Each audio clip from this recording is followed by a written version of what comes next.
Mais um vídeo de curiosidades sobre futebol do meu mano lá do canal Storable Futebol. Lembrando, tá, gente, se quiser bater um papo de futebol comigo sobre futebol, o convite tá feito para as lives, tá? Esse vídeo deve estar saindo no sábado, meio-dia. Esse final de semana vamos cobrir a rodada do Brasileirão, tá?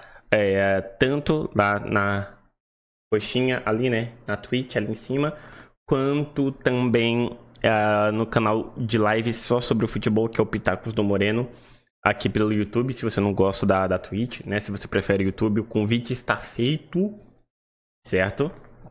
E aí, venha bater papo, venha torcer pelo seu time, venha zicar o seu rival, venha acompanhar a pontuação do Cartola, porque eu jogo Cartola com a galera, inclusive, né, sou um dos líderes, não um dos líderes, eu tô em quarto na pontuação geral da Liga da Live, né? Somos 55 pessoas na Liga da Live, eu tô em quarto. Última rodada fiz 117 pontos, sem o Yuri Alberto. Sem o Yuri Alberto eu fiz 117 pontos. Imagina se eu tivesse com o Yuri Alberto, né? Das 7 rodadas até agora, em 2 eu passei dos 100 pontos. Tem uma que eu fiz 90, uma que eu fiz 80 e as outras ali estão na faixa de 60, 55, 60, tá ligado? Então, pelo menos eu me considero um jogador razoável de Cartola. E só porque eu tô falando isso pra vocês do YouTube, tenho certeza que a minha pontuação da 8ª rodada vai ser uma porcaria, né? Mas bora lá, gente, bora pra mais um vídeo sobre a curiosidade de futebol. Aqui temos os clássicos mais desiguais do futebol. Muito bem-vindos a mais um vídeo. E nesse mês, nós iremos ver os clássicos mais desiguais do futebol mundial. Aqueles duelos entre times de tamanhos bem diferentes, mas que por algum motivo se odeiam, são rivais. Eu sei um na Alemanha, um na França, um na Espanha. Eu conheço 3. Começando por Bayern de Munique. Esse é o da Alemanha que eu sei. 1860 Munich. Essa rivalidade nasceu por conta dos dois clubes serem da mesma cidade, Munique. Até os anos 60, a disputa era bem igual. Inclusive, o primeiro título de Bundesliga de um clube de Munique foi do 1860. Mas a partir dos anos 70, a coisa foi se invertendo. Franz Beckenbauer, para muitos o maior zagueiro da história do futebol, era torcedor do 1860. Porém, na adolescência, levou um tapa quando jogava contra a equipe e acabou fazendo toda a sua carreira no Bayern de Munique. Caraca! Gerd Müller, o maior artilheiro da história do Bayern, tinha um acordo com o 1860. Porém, na hora de assinar o contrato, o representante do clube azul misteriosamente perdeu o trem. E quem apareceu lá foi um dirigente do Bayern, com quem ele acabou assinando, e o resto é história. Desde então, muito graças a esses dois jogadores, o Bayern dominou não só a cidade, como o país. O 1860 acabou se tornando um time de segunda, terceira divisão. O retrospecto mostra essa discrepância. São 105 vitórias do Bayern, 49 vitórias do 1860 e 51 empates. Vale dizer também que esse confronto não acontece desde 2008, porque o 1860 não consegue sequer estar na mesma divisão do Bayern. Hoje em dia é mais comum ver esse duelo entre os times B, lá nas camadas mais era isso que eu ia falar do futebol alemão. Indo agora para a Espanha, temos um interessante clássico catalão, Barcelona e Espanhol. Essa é mais uma rivalidade criada. Foi esse é o que eu pensei inicialmente da Espanha. Se eu não me engano, tem um Rayo Vallecano contra o Real Madrid também, mas a rivalidade não é tão grande assim. Então não sei se vai estar citado aqui por aqui. São os dois principais times da região da Catalunha. Porém, nele temos mais uma camada de complexidade, a questão política. O Barcelona é muito alinhado com as causas da Catalunha. O clube sempre se posicionou fortemente em prol da independência da região. Já o espanhol, o contrário. Ele é muito mais submisso ao governo central da Espanha. E mal dá para comparar a proporção dos clubes. O Barcelona é o segundo maior vencedor espanhol, pentacampeão de Liga dos Campeões, tricampeão mundial, um dos times mais reconhecidos e consagrados no mundo. Enquanto o espanhol é um time medíocre na Espanha. que vale dizer que sempre conseguiu se manter na primeira divisão. Sempre que ele bate na segunda, ele consegue voltar rápido, mas nunca conseguiu chegar além da terceira colocação. A título de comparação, o Espanhol só conseguiu terminar à frente do Barcelona na primeira divisão em 4 oportunidades. Já o contrário aconteceu 84 vezes. E para quem gosta de falar que o clássico iguala os desiguais, aqui não é bem assim que a banda toca. Esse clássico sempre foi um massacre. Deus. O Barcelona tem 126 vitórias contra apenas 44 do Espanhol e 46 empates. Quase 3 vezes mais vitórias do Barcelona. Mas tem que dar a César o que é de César. A maior goleada na história do confronto é do Espanhol, que aplicou um 6-0 no Barça. Não sabia disso. Na La Liga de 1951. Outro clássico regional bem desigual na Espanha é Valência e Levante. É verdade. Que fazem o derby de Valência pelos dois clubes serem os mais representativos da cidade de Valência. Mas eu particularmente gosto de chamar esse de clássico do morceguinho. Tá certo que o Valência não é nenhum Barcelona nem nada, mas é um time muito tradicional, tem o negócio é o Levante, campeões, 6 campeonatos espanhóis e tal. Mas ele tá aqui porque o seu rival é um átomo. O Levante, ao longo de sua história, passou mais tempo na terceira divisão do que na primeira. A melhor fase da sua história foi agora, nos anos 2010, quando ele conseguiu se manter por alguns anos na primeira prateleira. Mas o Levante precisa levantar muito peso para ser alguma coisa no futebol espanhol. E como ele ficou pouquíssimo tempo na principal categoria, esse não é um clássico com tantas partidas disputadas. Foram 23 vitórias do Valência, 10 empates e apenas 12 vitórias do Levante. Vale dizer também que o Levante não vence o Valência fora de casa desde 1937. Pega esse tabu. Juventus e Torino fazem o tem Juventus e Torino, verdade. Isso porque quando a Juventus enfrenta o Torino, é mole ganhar. Brincadeira, não é por isso. Mas esses são os dois principais clubes da cidade de Turim. E antigamente era um duelo muito parelho. Nos anos 40, o Torino era tinha pica. Um dos melhores times da história do futebol. Praticamente a seleção italiana, quase imbatível. Não à toa conquistou 5 campeonatos italianos seguidos. Porém, em 1949, quando voltavam de um amistoso em Benfica, em Portugal, o avião que transportava toda a equipe do Torino se chocou contra o muro de uma basílica, ceifando a vida de todos os atletas e comissão daquele time. Após esse trágico acidente, o Torino nunca mais foi o mesmo, só conseguiu vencer um título italiano de novo nos anos 70. E com seu rival local, que tinha praticamente o mesmo número de títulos, vencer mais 29 edições e se consagrar como um dos principais times do mundo. Dali em diante, o clássico se tornou barbada para Juventus. Um atropelo. 95 vitórias da velha senhora, 59 empates e 56 vitórias do Torino. Da Torino. Partindo agora para a Inglaterra, vamos abrir falando do clássico entre Liverpool e Everton, verdade. O derby de Merseyside. Esse duelo tem algumas particularidades. Anfield e Goodison Park ficam muito próximos um do outro. E muito antigamente, o Anfield, hoje casa do Liverpool, ainda não, Júlio, pertencia ao Everton. O Liverpool, inclusive, foi fundado com as cores azul e branco e se chamaria Everton Athletic.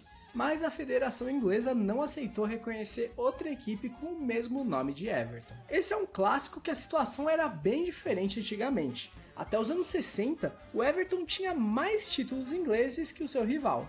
Nos anos 90, os dois chegaram a ser os maiores vencedores do campeonato inglês, mas a partir daí, o Everton não conseguiu mais acompanhar e o Liverpool vem cada vez mais abrindo um abismo de diferença para o seu rival.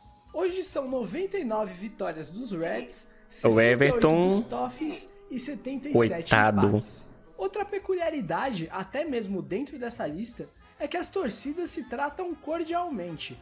O jogo ganhou o apelido de Friendly Derby. Apesar disso, é historicamente o jogo mais violento da Premier League, sendo o que mais gerou expulsões. Rolou muita treta no último, inclusive. Outro clássico Davi e Golias no futebol inglês é Manchester United contra Leeds United. Contra o Leeds? Diferente dos outros dessa lista, o motivo dessa rivalidade não é geográfica. Afinal, Manchester e Leeds são cidades bem diferentes. Essa treta surgiu de uma guerra, conhecida como Guerra das Rosas. Nossa! Nela, as casas de York e Lancaster disputavam o trono da Inglaterra. Eu conheço a Guerra das Rosas. Conheço. Em meados do século XV, e geraram inclusive a batalha mais sangrenta da história do país. A Casa de York era representada pela rosa branca, enquanto Lancaster era a rosa vermelha. E essa rivalidade foi parar no futebol quase 500 anos depois. Inclusive, cada clube tem as cores do seu uniforme baseada na rosa de seu condado. Não sabia. A rivalidade entre as cidades aumentou ainda mais durante a Revolução Industrial. Qual Minecraft? Quando as cidades disputavam crescimento a partir da produção de lã e algodão. E assim como na guerra, Lancaster se deu melhor no duelo. Ao longo da história foram 48 vitórias do Manchester contra 29 do Leeds e 36 empates. Partindo para a América do Sul, a Argentina é lar de vários clássicos não tão equilibrados. Não Vamos sabia. falar agora do clássico platense, entre Estudiantes e Gimnasia e Esgrima. O Estudiantes Nossa! nasceu de uma dissidência Eu não sabia que o Gimnasia era da mesma cidade que o Estudiantes, não. do Gimnasia e se tornou um time muito tradicional na Argentina, com grandes feitos no continente. Conquistou 4 Libertadores, sendo 2 invictas e 3 de forma consecutiva, 1 Mundial e 6 campeonatos argentinos. Infelizmente, Gimnasia não podemos dizer a mesma coisa do Gimnasia. Seu único título relevante é seu campeonato argentino vencido lá em 1929 na era amadora, no Nossa. tempo dos dinossauros. E apesar de ser presença constante na primeira divisão argentina, só conseguiu disputar Libertadores 2 vezes, em 2003 e 2007. E nas Só? 2 oportunidades caiu logo na fase de grupos. Mas eu acho que isso é culpa do nome do time. Se ao invés de chamar Gimnasia e Esgrima, Fosse ele chamasse Gimnasia e Gimnasia Futebol, eu tenho certeza que eles seriam melhores. O retrospecto mostra 66 vitórias do Estudiantes, 51 do Gimnasia e 70 empates. Essa vantagem está na mão do Estudiantes desde 1942 e nunca mais saiu. E no Campeonato Apertura de 2006, aconteceu o Caraca. maior sacode da história desse clássico. 7-0 para o Estudiantes. Buenos Aires é uma das cidades mais ricas futebolisticamente do planeta. Praticamente em cada esquina tem um time de futebol. Se você for lá dar uma passeada, você vai acabar tropeçando em algum time diferente. Por isso, as rivalidades Quilmes, Defensa e Justiça, Lanús, Arsenal de Sarandi, Boca, Argentino Júnior, River, Tigre, Vélez, Colón, esse C aqui é o Colón? Não vou lembrar de cabeça. Meu Deus, essa logo roxa, véi. É o São Lourenço tá aqui. Essa logo roxa eu conheço de algum lugar, não vou lembrar o nome do time agora, que ódio. por lá são determinadas pelos bairros. Um desses clássicos de bairro é entre São Lourenço e Huracán. Esse é o terceiro clássico com mais títulos do futebol argentino. O São Lourenço tem sua Libertadores, Pra que falar do Huracán, tem uma cara? Sul-Americana e é o quinto maior campeão argentino com 15 títulos. Pra que falar do de ser Huracán? considerado um dos 5 grandes na Argentina, ao lado de River, Boca, Independiente e Racing. Sim, lá na Argentina eles consideram o São Lourenço grande e o Estudiantes não. Não sou eu que estou dizendo, não me questione, não fui eu que decidi, foram os argentinos. Então esse é o problema deles, eu não tenho nada a ver com isso, ok? Ok. Inclusive, o Huracán era o principal candidato para ser esse tal sexto grande, e muito por conta de rivalizar com o São Lourenço. Dessa forma, formariam 3 duplas de times grandes que rivalizam entre si. Mas o Huracán caiu num ostracismo absurdo e nunca mais ganhou nada depois dos anos 70. Seus únicos títulos são seus 5 campeonatos argentinos, sendo 4 na era amadora. Em 2015, ele até chegou em uma final de Sul-Americana, perdeu nos pênaltis para o Santa Fé, mas foi uma coisa meio jogada ali, sem significar uma mudança significativa para o nosso globito. O histórico aponta 87 vitórias do São Lourenço, 54 empates e apenas 47 vitórias do Huracán. O São Lourenço leva a melhor até mesmo como visitante, para se ver a situação lamentável em que se encontra esse clássico. Outro clássico de bairro, nesse mesmo contexto, com grande disparidade, é Vélez Sarsfield contra Ferrocarril Oeste. O Vélez dispensa apresentações. Campeão de Libertadores, campeão mundial, 10 títulos argentinos. Agora, o Ferrocarril Oeste você talvez nunca tenha ouvido falar. Eu também nunca ouvi falar. Compreensível, certamente. Embora ele tenha mais títulos argentinos do que o Gimnasia e Esgrima, por exemplo. O placar de partidas mostra 61 vitórias do Vélez, 46 empates e apenas 48 do Ferro. O Vélez sempre se mostrou muito dominante nesse clássico, e essa vantagem seria até maior, porém, essa é uma partida que não acontece desde o ano 2000, porque esse foi o ano em que o Ferro caiu da primeira divisão e nunca mais voltou. Tá desaparecido desde então. Alguns já o declaram como morto, inclusive. Mas eu ainda boto fé que um dia chega a vez deles de voltar. E para não falarem que eu não falei do Brasil, eu vou citar um clássico que você, que não é de São Paulo, talvez não faça ideia da existência. Santos contra a Portuguesa Santista. É a Portuguesa Santista. Mas não acontece desde 2007, porque, né, a Portuguesa Santista não disputa nada na mesma prateleira que o Santos faz tempo. Ela quase subiu para a Série A1 do Paulista esse ano, mas bateu na trave. Foram 69 vitórias do Santos, 22 empates e apenas 15 vitórias da Portuguesa Santista. Vale dizer que a última partida oficial entre essas equipes foi uma vitória da Briosa por 2-1 em 2006. O Neymar! Mentira, eu sei, gente, o Neymar não jogava ainda. Tem vários outros clássicos desiguais pelo mundo. Aqui no próprio Brasil tem bastante. Na Europa tem PSG contra Red Star, Porto contra Boa Vista, Chelsea contra Fulham, Feyenoord e Excelsior, LDU e Alcas no Equador. Enfim, comenta aí se você se lembra de outros.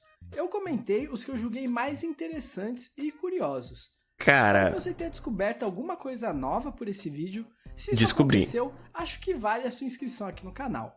E o critério para estar nesse vídeo não é a diferença de vitórias, apesar delas serem citadas. Diferença de tamanho. Aqui é a diferença na grandeza dos clubes. Não adianta isso, eu saquei. Mas o Colo-Colo tem 300 vitórias a mais que a Universidade de Chile, por que não tá no vídeo? Não é disso que se trata, ok? Bom, e o vídeo vai ficando por aqui. Temos conteúdos nesse mesmo estilo todo dia 16, então comenta aí se você tem alguma sugestão de vídeo para fazer. Não deixe também de me seguir nas redes sociais. E por esse mês foi isso.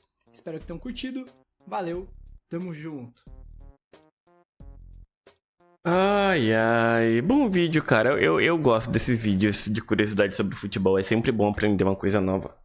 Meu Deus do céu, cara, que moleza. Que moleza, meu Deus. Eu tenho que tirar, tipo, um mês pra dormir. Só levantar da cama pra tomar banho e comer. É isso que eu preciso, dar um hard reset na minha vida, mas não posso. É o que eu preciso, não significa que eu posso fazer isso, que eu tenho que trabalhar, tenho que pagar as contas. Enfim. Vocês do YouTube, gente, obrigado pela companhia nesse react. Não se esqueça de dar like no vídeo, da mesma forma que eu já deixei o meu like aqui no vídeo do Storable, tá? O convite está feito mais uma vez para vocês virem acompanhar a rodada do Brasileirão em live com a gente. Vamos acompanhar também o El Clássico no domingo de manhã, né? Até a próxima e eu fui. Tchau, tchau.